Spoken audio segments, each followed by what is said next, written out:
Good morning, everybody. Welcome to the show today. My name is Spencer Walsh.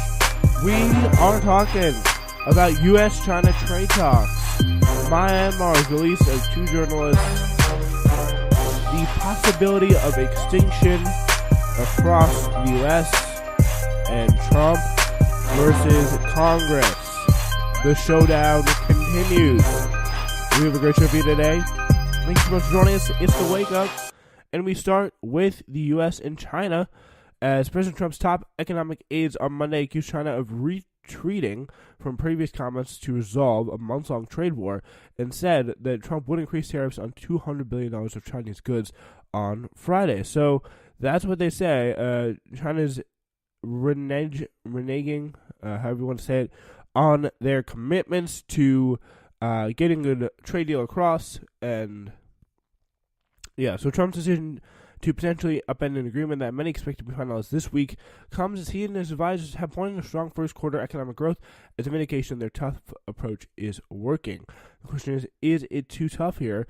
So apparently Trump's angry that China is retreating from commitments just as the sides appear to be nearing a deal, and confident that the American economy can handle continuation of the trade war. He will increase tariffs on $200 billion worth of Chinese goods on Friday morning.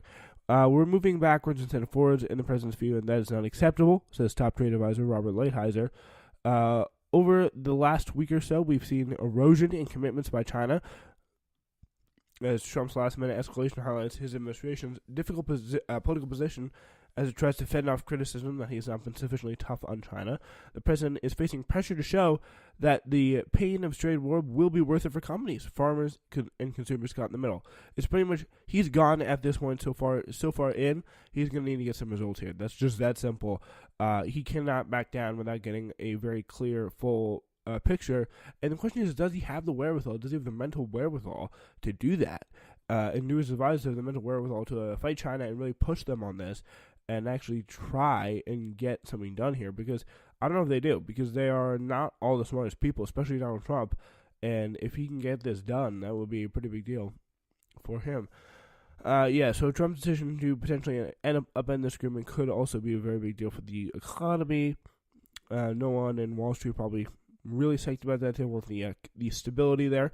So feeling that decision is the president's growing confidence that his trade policies are bolstering the American economy without any downside. Trump and his advisors have seized on strong first quarter economic growth as an indication the Trump approach is accelerating. Steve Mnuchin, the Treasury Secretary, attributed the strong growth to Trump's economic policies, including on trade as well, saying, quote, "There's no question that trade policies helped in the GDP number, while the president and his advisors have interpreted the figures as evidence that the tariffs are reducing the trade deficit and boosting growth. Economists have been more skeptical.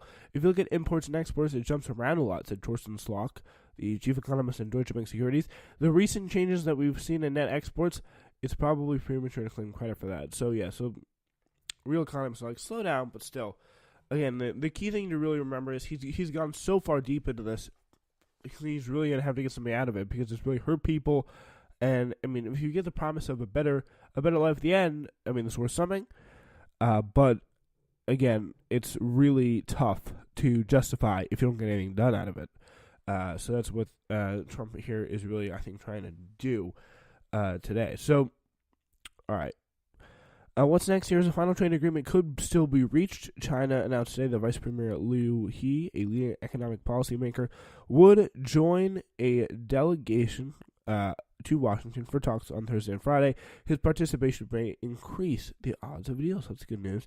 As many as 1 million plant and animal species are at risk of extinction, posing a dire threat to ecosystems that people depend on. 1 million, that's insane. According to a new sweeping UN assessment, the 1,500-page report, a summary of which was released on Monday, is the most exhaustive look yet at the decline of biodiversity as a result of global warming. Biodiversity loss is projected to accelerate through 2050, including particularly in the tropics, without drastic increases in conservation. So for a long time, people thought the biodiversity as saving nature for its own sake. Robert Watson, the chairman of the group, conducted the assessment, but this report makes clear links between biodiversity and nature for things like food security and clean water are both rich are important in both rich and poor countries. So yeah, he's definitely right about that. Let's go a little bit deeper here into this report. So pretty much the 15,000-page work. It's been compiled by hundreds of the international experts and based on thousands of scientific studies. Is the most exhaustive look yet at the decline of biodiversity across the globe and the dangers it creates for human civilization. A summary of its findings was released Monday in Paris, approved by representatives from the U.S. and 131 other countries. Its conclusions are stark. In most major land habitats, from the savannas of Africa to rainforests of South America, the average abundance of native plant and animal life has fallen by 20% or more, mainly over the past century.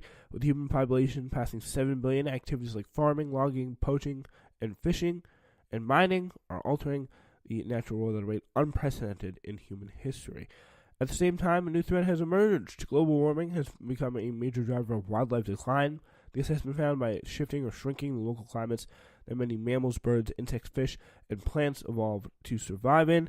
When combined with the other ways humans are damaging the environment, climate change is now pushing a number of species such as the Bengal tiger closer to extinction here. It's really rough. It's really dark for those people. You look at them, look at the forest, there's like nothing really to go anymore for these people. It really sucks. The report is not the first to really paint a grim picture of Earth's ecosystems, but it goes further than any really before by detailing how closely human well-being is intertwined with the fate of other species. For a long time, people thought it was just the biodiversity is saving more nature for its own sake, and that is the key thing that we need to take away from this. Just really not. Some pretty incredible stuff there from this new report.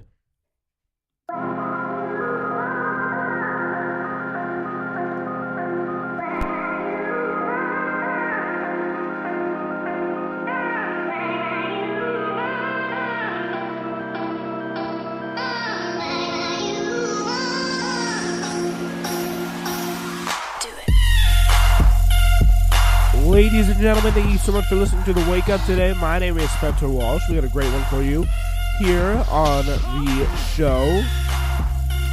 Talking about a lot of stuff today. But join us tomorrow night for a recap of the best episode of Game of Thrones yet. The List with Hudson Alexander, all new tomorrow night.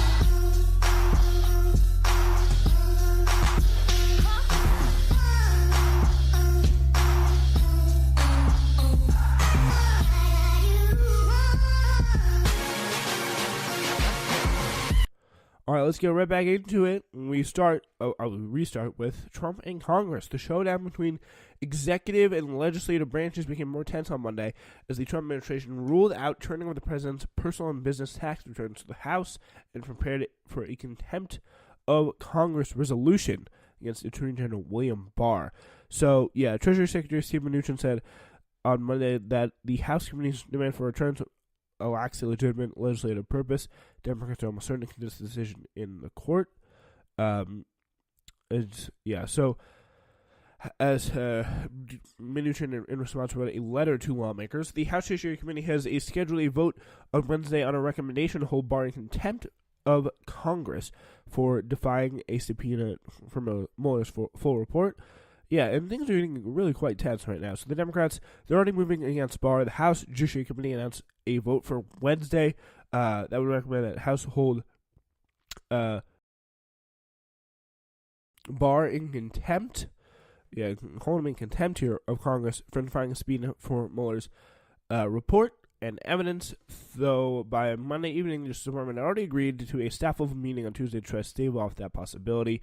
While the White House and Democrats are jousting Washington, in New York, Trump's former personal lawyer reported to a federal prison on a day when former fixer heads to jail and his current fixer heads the Department of Justice. President Trump obstructs both Mueller and tax returns in ways that speak for themselves, says Lloyd Doggett, a Democrat of Texas and Ways and Means Committee member. He added Trump faces once again only Republican signs on Democratic timidity. he will continue to erode our democracy by assuming more and more power. It's a very important point there. It's really important, actually, show this guy that we're not gonna really take this line down here, guys. It's not gonna be okay. It's not gonna be a cool thing to do. Just say, yeah, you can just pretty much get away with it. But like these are things, again, the tax returns, the formal report, like this is something that Congress should really look over.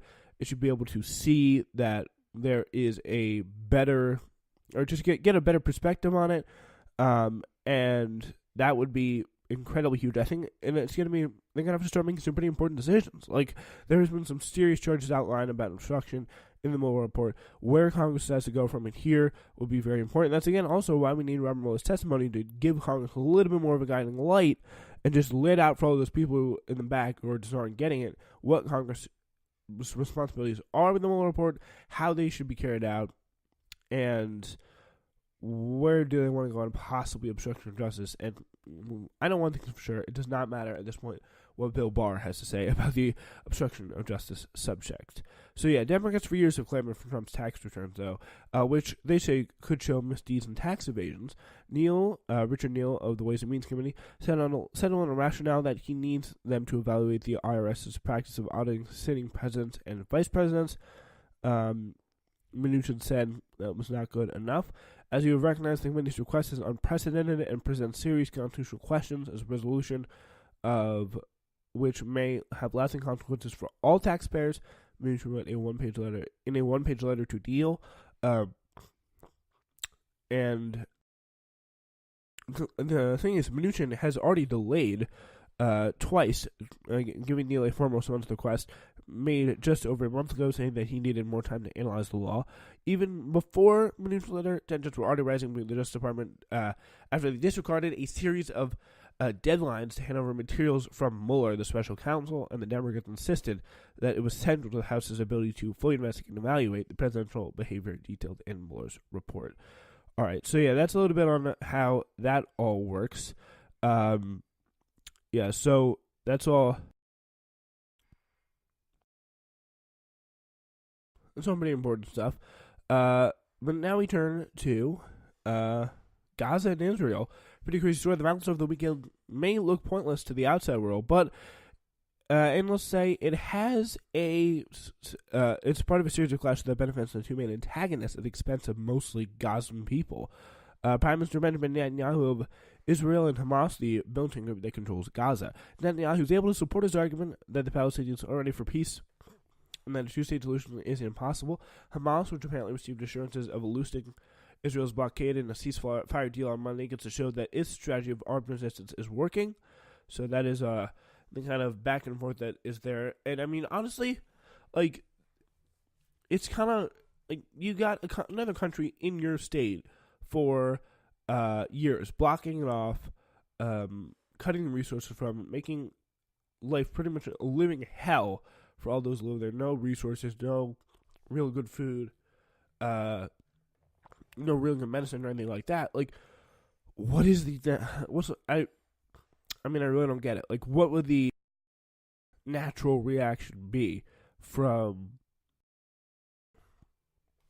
any other real supposedly sovereign state? All right. Shout out to Riley Howell, one of the two students killed last week in the classroom at the University of North Carolina, Charlotte. The pictures above and available online, that was he heads above, were displayed as viewing ceremony over the weekend. His parents said he died as he lived, headlong and helpfully, as Howell was credited with tackling a gunman and preventing a far greater massacre. So credit to him. Wow. That's some pretty incredible stuff. All right. Yeah. Two Pulitzer Prize-winning Reuters reporters were freed from prison today as we start our quick hits section after more than a year in detention for covering the country's deadly crackdown on the Rohingya minority group. You know what, guys? Let's start it better. Let's rewind that, because we officially now have some quick hits music, ladies and gentlemen. Let's start it. Ladies and gentlemen, we start with Myanmar. Two Pulitzer Prize-winning Reuters reporters were freed from prison today after more than a year in detention for covering the country's deadly crackdown on the Rohingya minority group. As you can see that they are free. They've been in prison for about 500 days. The Trump administration on Monday accused Tehran and its militias of